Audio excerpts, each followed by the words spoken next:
Welcome to the Borland Climb. We hope this video helps. In this video, I will explain how to reset your character in Roblox. To perform a quick reset, simply press the R key on your keyboard. A confirmation prompt will appear, asking if you want to reset your character. Press Enter to confirm this action.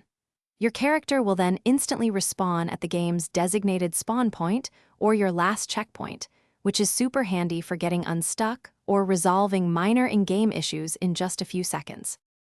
Another reliable way to reset your character is by using the in-game menu. Begin by clicking the Roblox icon, typically found in the upper left corner of your screen, to open the main menu. From there, look for the Reset Character option. Click on it, and a confirmation window will pop up.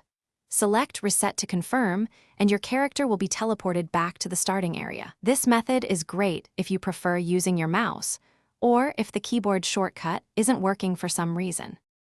When you reset your character, your avatar is instantly teleported back to the game's initial spawn point or the last checkpoint you reached. It's important to understand that this action only affects your character's physical location within the game world. Your inventory, any Robux you possess, and your overall game progress remain completely untouched. Think of it as a quick teleportation rather than a full game restart, perfect for when you're stuck in a wall or experiencing a minor visual glitch. You should consider resetting your character whenever you find yourself in a tricky situation, like being stuck inside an object, falling through the map, or experiencing a frozen animation. It's a fantastic first troubleshooting step for many common in-game annoyances.